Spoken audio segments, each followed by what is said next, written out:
Bab 841. Gadis cantik di taman. Ketika Kenzi pergi, gadis bernama Meili mulutnya penuh lumpur, seperti pengemis, duduk di tanah dengan kotor dan menangis. Lebih sengsara lagi Gendarto, meski tidak makan lumpur, kakinya patah, kalaupun kakinya sembuh kembali di kemudian hari, ia ditakdirkan jadi cacat. Ini merupakan sesuatu yang diingat oleh Kenzi. Jika bukan karena tidak ada kebencian yang mendalam antara Gendarto dan dia, Kenzi mungkin telah membunuh semua orang ini. Waktu sudah menunjukkan pukul 12 malam, Kenzi kembali ke gedung apartemennya. Kenzi tidak punya kebiasaan makan camilan larut malam, jadi dia mandi, lalu bersandar di samping tempat tidur, membaca buku dan beristirahat. Di tengah malam, Kenzi terbangun oleh dering telepon di ruang tamu, dia bangun menjawab telepon, dan terdengar suara khawatir dan gugup Sheila. Sheila sudah tahu bahwa putra tertua keluarga Gen di Hong Kong, Gendarto, mengalami patah kaki, jadi dia menelepon secara khusus untuk menanyakan apakah Kenzi yang melakukannya. Kenzi tidak menyembunyikannya dan langsung menjawab, "Ya." Di ujung lain telepon, Sheila menjadi lebih khawatir. "Kakak Kenan, kamu terlalu impulsif. Kamu seharusnya tidak memukuli Gendarto terlalu keras. Baru saja ada kabar dari rumah sakit, kaki Gendarto akan mengalami masalah di masa depan." "Kakak Kenan, meskipun Gendarto bukanlah orang yang baik, tapi bagaimanapun juga, keluarganya adalah salah satu dari 4 keluarga besar di Hong Kong. Sekarang ayah Gendarto kehilangan kesabaran dan berkata bahwa dia akan menghabiskan banyak uang untuk menemukanmu. Keluarga Darto baru saja menelepon untuk bertanya. Aku bilang hanya tahu namamu Kenan Harimurti.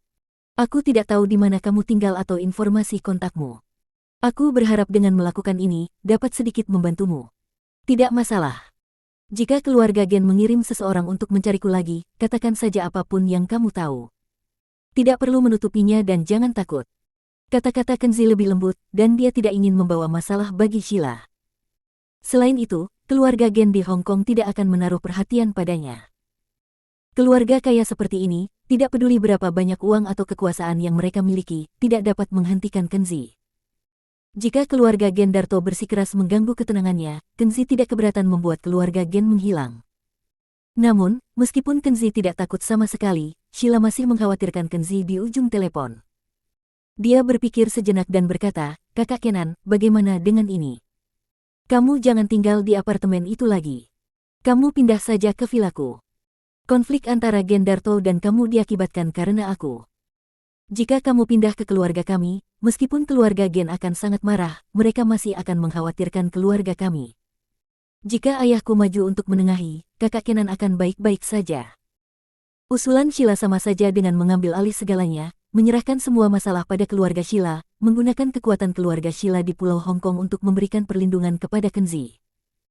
Namun, meskipun usulan ini bagus, dengan karakter Kenzi, dia tidak akan mau menerima perlindungan dari keluarga Sheila. Dia tersenyum ringan dan menolak kebaikan Sheila. Setelah menutup telepon, sebelum Kenzi masuk ke kamar tidur dan telepon berdering lagi. Kali ini peneleponnya adalah Lee Selgi yang juga mengetahui kabar bahwa Gendarto terluka. Lee Selgi, seperti Sheila, juga mengkhawatirkan Kenzi, tetapi perkataan Lee Selgi tidak menganggap keluarga Gen di Hong Kong sebagai keluarga yang luar biasa. Bagaimanapun, Lee Selgi adalah sosialita kelas dunia yang mengenal banyak keluarga kaya raya, dan yang lebih penting, dia juga punya status resmi di PBB. "Kakak Kenan, apakah menurutmu ini bagus? Saya sering bertukar pikiran dengan Kepala Eksekutif Daerah Administratif Khusus Hong Kong mengenai urusan internasional. Saya ingin pergi ke kantornya besok dan memintanya untuk maju dan memberi keluarga Gen peringatan agar mereka melepaskan dendamnya. Tidak perlu, kamu tidak perlu menggunakan urusan publik untuk urusan pribadi karena aku. Ini hanya masalah kecil, aku bisa mengatasinya." Lee Selgi merasa tidak nyaman setelah mendengar ini. Dia masih ingin mengatakan sesuatu, tetapi sebelum dia dapat berbicara, Kenzi sudah menyela, "Dengarkan aku dan berhentilah khawatir. Karena kamu ingin bersamaku dan menjadi pacarku, kamu harus percaya padaku, hormati aku, jangan melakukan segalanya untukku."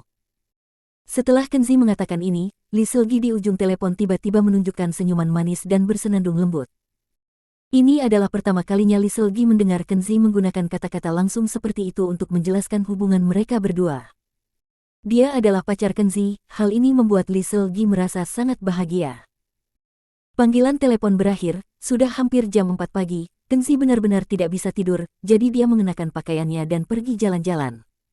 Saat itu jam 4 pagi di jalanan Pulau Hong Kong. Masih terlalu pagi untuk sarapan atau membeli bahan makanan, tapi Kenzi tidak peduli.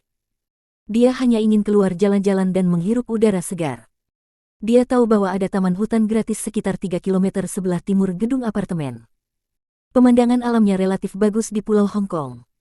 Namun, sayang sekali dia telah berada di Pulau Hong Kong selama 1 atau 2 bulan dan masih belum pernah ke sana. Sekarang dia bisa pergi ke tempat itu. Di taman hutan itu, Kenzi menghirup udara yang sangat segar dan mendengarkan kicau burung. Kenzi merasa segar, menurutnya tempat ini tidak buruk. Kenzi menemukan halaman rumput di dekat danau buatan, lalu latihan meninju serta menendang beberapa kali untuk mengeluarkan keringat, tetapi dia baru setengah jalan, dia tiba-tiba membeku sedikit dan mengerutkan kening dengan tajam.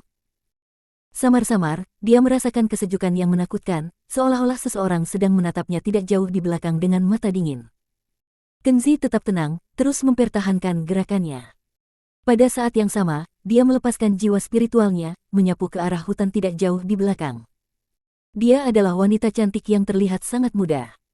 Wanita itu berdiri di belakang pohon besar, tak bergerak, menatap punggung Kenzi yang perlahan meninju dengan mata tajam. Mata tajam itu tiba-tiba berubah suram, dan sepertinya dipenuhi dengan hasrat dingin dan niat membunuh. Namun kemudian, dia ragu-ragu dan tampak gelisah. Kenzi tidak tahu apa yang wanita ini rencanakan untuknya. Jika musuh tidak bergerak, dia juga tidak akan bergerak. Kenzi tahu bahwa wanita itu cepat atau lambat akan datang kepadanya, tetapi dia tetap berpura-pura tidak tahu apa-apa dan terus menyelesaikan latihannya. Pada saat ini, Kenzi melihat wanita itu dengan hati-hati menata rambutnya, lalu dia menundukkan kepalanya dengan lembut, berubah menjadi gadis yang sangat polos dan lemah, lalu berjalan dengan anggun menuju Kenzi. Bab 842. Godaan dari Saudari Bunga Kampus. Halo, kakak. Siapa namamu? Saya Niyasira, seorang mahasiswa dari Universitas Hong Kong terdekat. Saya punya satu hal, bolehkah saya meminta bantuanmu? Wanita itu berjalan 2 atau 3 langkah di belakang Kenzi lalu berhenti. Ada sedikit nada manis dalam suaranya, yang membuat orang merasa nyaman.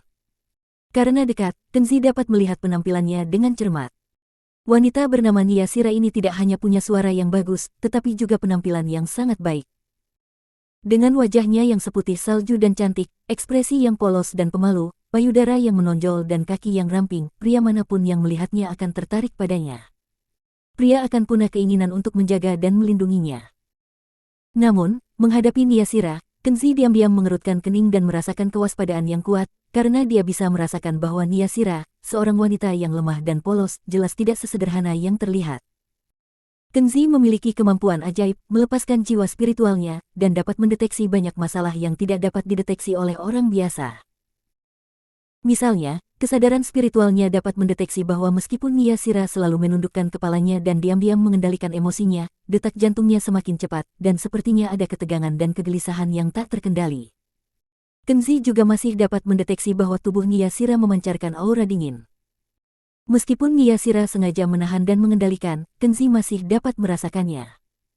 Selain itu, masih ada jejak aura yang tersisa pada Niyasira yang bukan miliknya.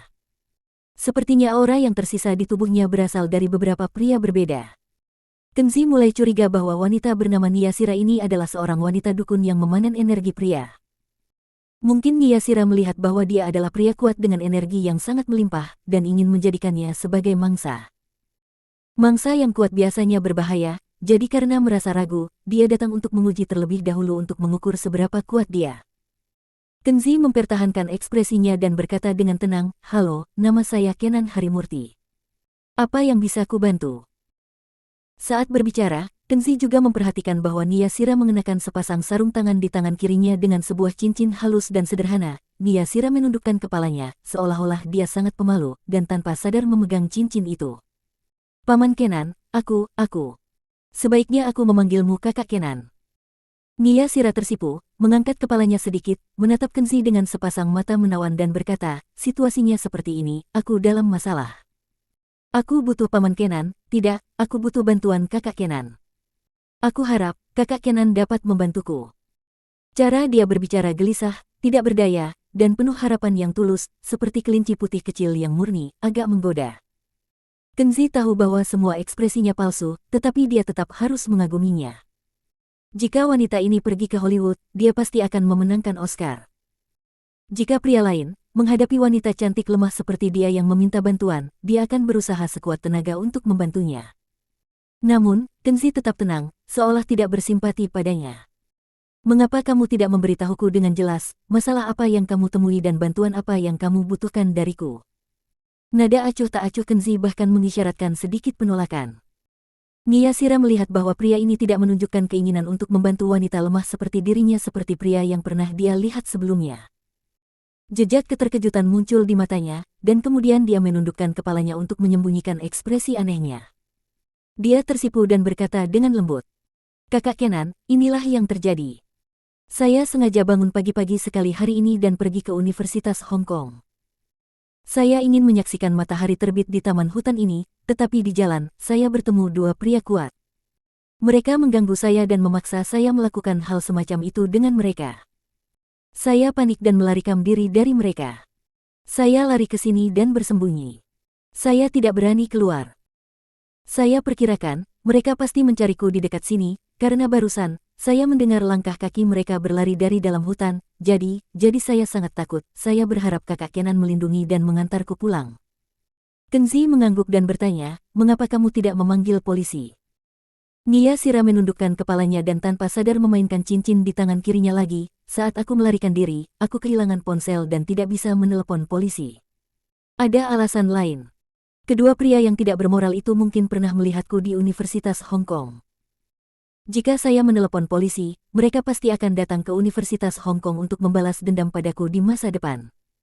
Kenzi tetap tenang, mengangguk lagi, dan menjawab ya. "Satu pertanyaan lagi, menurutmu mengapa aku akan membantu atau melindungimu? Karena saya baru saja melihatmu berlatih di sini, dan saya merasa Anda sangat ahli. Kamu pastinya pria yang sangat kuat, jadi saya sangat percaya dan terkesan padamu." Dia mengangkat kepalanya sedikit dan menatap Kenzi dengan sepasang mata jernih. Kenzi tersenyum diam-diam, "Dia percaya padaku.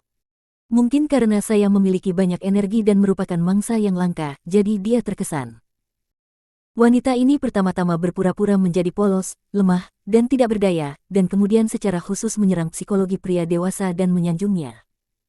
Dengan langkah seperti itu, bahkan hati pria dewasa seperti batu, lambat laun akan tertarik padanya. Pada saat ini, terdengar suara kaki berlari, dan dua pria kekar muncul di dekatnya.